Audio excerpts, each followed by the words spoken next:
Hey guys, welcome to today's video on how to improve your life. So in today's video, I'm going to be sharing a lot of examples from my own life, but also some really clear strategies on things that you can do and integrate so that you see a vast improvement in your overall energy and well-being, and therefore in your life generally. So if you're new to my channel, hello, my name is Elika. I'm an energy optimization coach and trusted advisor for purpose-driven leaders who want to have more energy. So of course they can use that to have the impact that they're here to do in this world. So if you are new, please subscribe and let's go into today's topic. So I think the first thing that I was just drafting some notes about the things I wanted to share with you today. And this one I thought was a really important one. I thought where I really wanted to start was to talk to you about the culture that we have.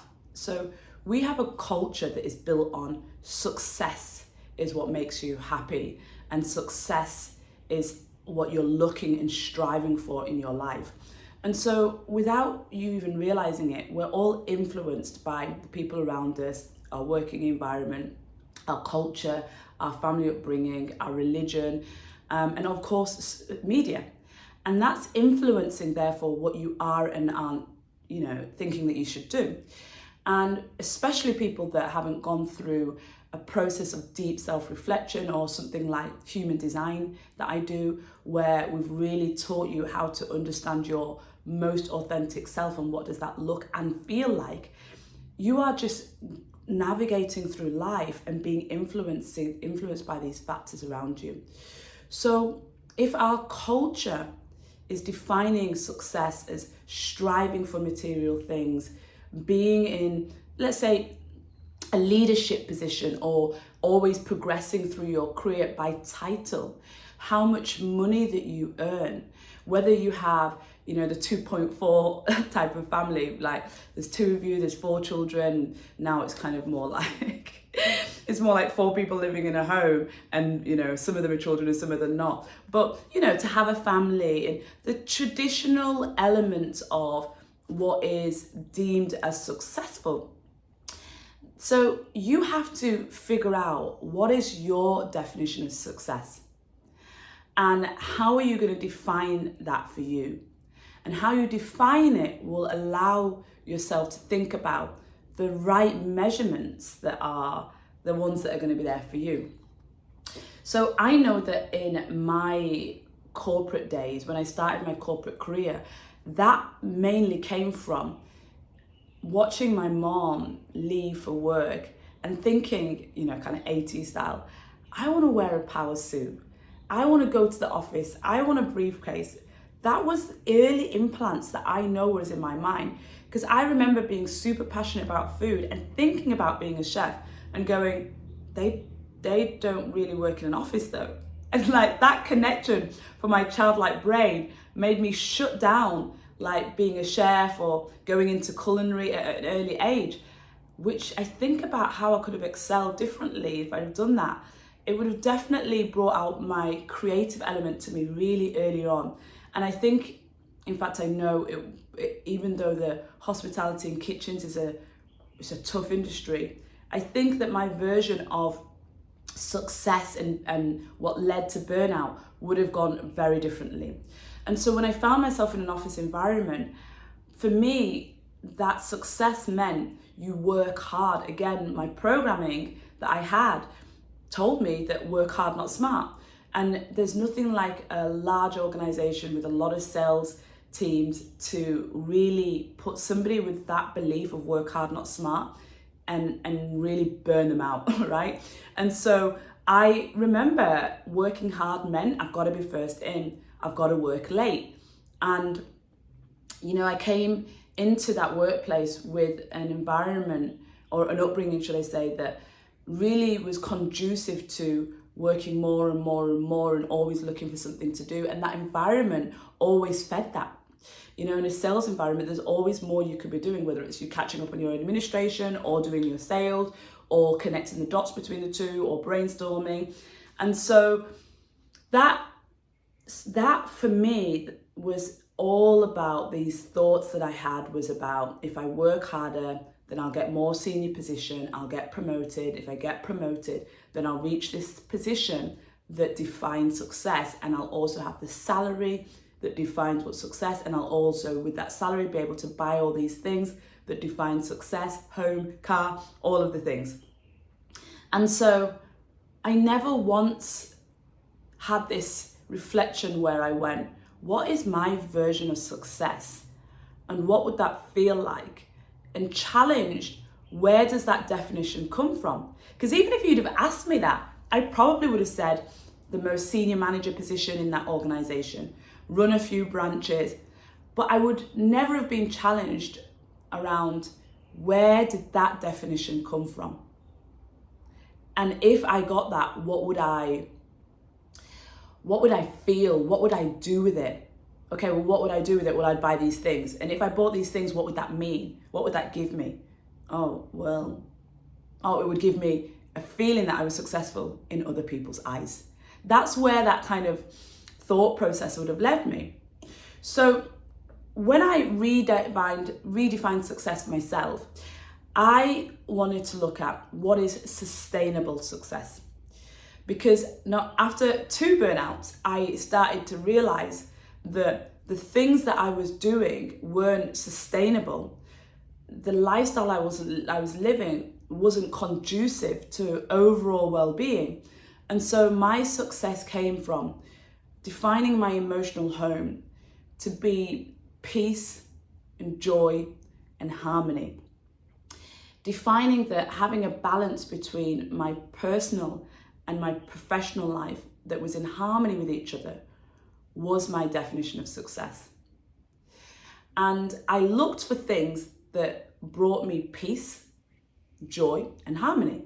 And one of the things that does bring me peace, inner peace, is a certain level of financial income. Again, I think that I've experienced a life where I had boom or bust, times where there was extreme wealth and times when there wasn't. And so that inconsistency has allowed me to realize that my nervous system doesn't like that. And so that peace comes from me. It's not about a stable income, but it is about having a set income. So I can take fluctuations above a certain period. And so finance still ended up in that, but it came from a different place. It came from a motivation of wanting to feel inner peace and not wanting that instability that then starts affecting my feeling of safety and security that then creates stress in my well-being, in myself. So when I thought about joy and what brings me joy, joy for me is sharing good food with good people, being in good company, having deep, meaningful conversations with my friends, being in a relationship with somebody else that is growth minded and wants to look at life's challenges with a growth mindset. So the joy came from like salsa, like dancing, all forms of dancing, but like taking up a regular habit of being in a salsa community and going to salsa and, meeting those people, and joy that it brought me of being in dance. Joy came from the time that I spend in nature, where I just feel, again, also peace, and I feel joy, just the relaxation of my mind or walking. Joy comes from my physical activity, like a lot of walking, having a routine where I incorporate flexibility, strength, and, just that slow cardiovascular exercise, and that balance of both, and just kind of then being able to feel my body, and the results of that, of course, that brings me joy. Harmony to me is the connections between other people that I have, and the values that we share that are similar, that make our experiences together very harmonious. So you see how I had to set this vision of what does success look like for me, and then from there I started to create the lifestyle and the habits and the behaviors that were able to give me my definition of what success looks like. And so then, you know, in this journey, that's where I've been able to create the roadmap, the energy reset roadmap. And that's the 4 pillars that I work on with my clients in coaching. And of course, I've integrated into my own life. And so I start with nutrition as the first pillar of the energy reset recipe, making sure that the foods that I eat, like they fill me and they allow me to thrive. They make me feel light in my body. I feel energized by them. Movement, as I just talked about, having that balance between all the different movement practices that I do. The 3rd pillar is purpose and relationships. I live by my human design. So as a 4/6 generator with predominantly projector qualities, I really love being in a leadership position. I love sharing my experiences with my community and creating a vision to inspire others to follow. And when I do that, I know how much joy it brings me. And so that is that pillar 3, purpose. And the people that I connect with in my relationships, in both my personal and my professional life, I call them my soul clients. I call them my soul friendships, because they really fuel me and make me feel totally energized. And the last pillar, mind and self-care. You know, how I'm always reflecting to really consider, what are my beliefs? Where are they coming from? Rewiring my brain constantly to allow myself to upgrade my beliefs and my thoughts process, to be growing and have a mindset of growth, have a mindset of abundance. And, you know, in mind and self-care, this fourth pillar, a big part of that for me is sleep. You know, really having discipline around my sleep hygiene and my practices and the things that impact my sleep. And of course, my meditation practice, that time that I have for my brain to be able to not be going through all of the things that I need to do, but to have time to switch off and to receive new insights that come to me because I'm in that zone. And my relationship, which, you know, I'm re-exploring with God, and how, whatever you want to call it, God, the universe, but how I feel driven by a force that guides and supports me all the time. And that is the relationship that I know is the thing that serves me most. You know, the thing that makes sure that I take care of humanity, that I serve from the most powerful place, that my gifts and that my ideas and that my actions come from the most loving place. And so that's that last pillar for me about mind and self-care. And so using the energy reset recipe as my own roadmap really serves me to keep that kind of second thing I was showing about, which is the sustainable definition of success. That's what I want. I want a definition of success that feels sustainable for me. So the last thing I want to talk about is overcoming obstacles.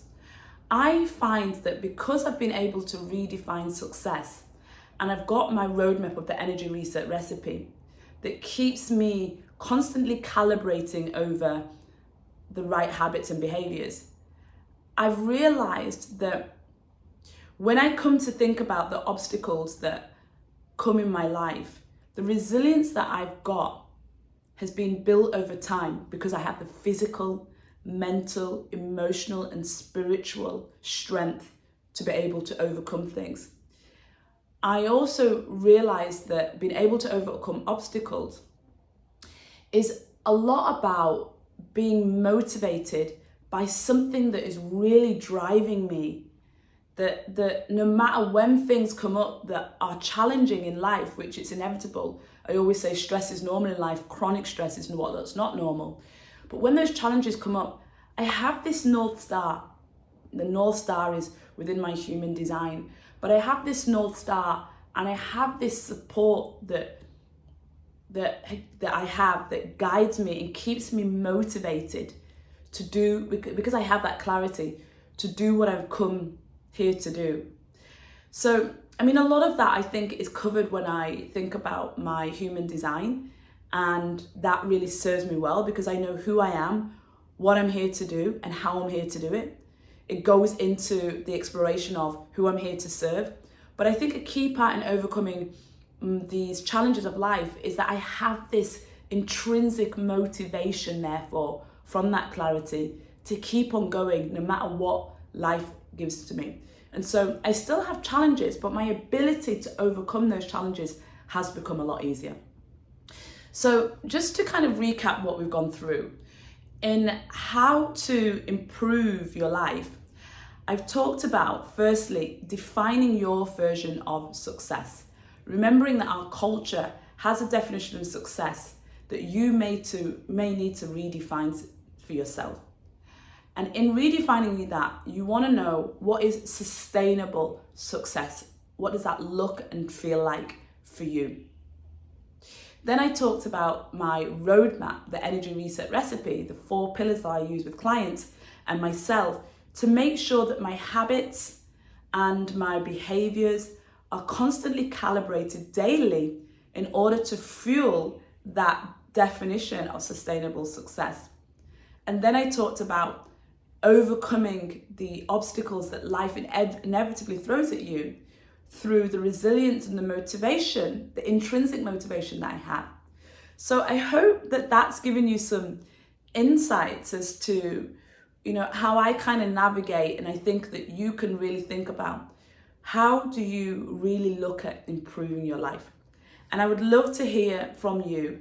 So share with me any questions, any comments that you have in the comments below this video.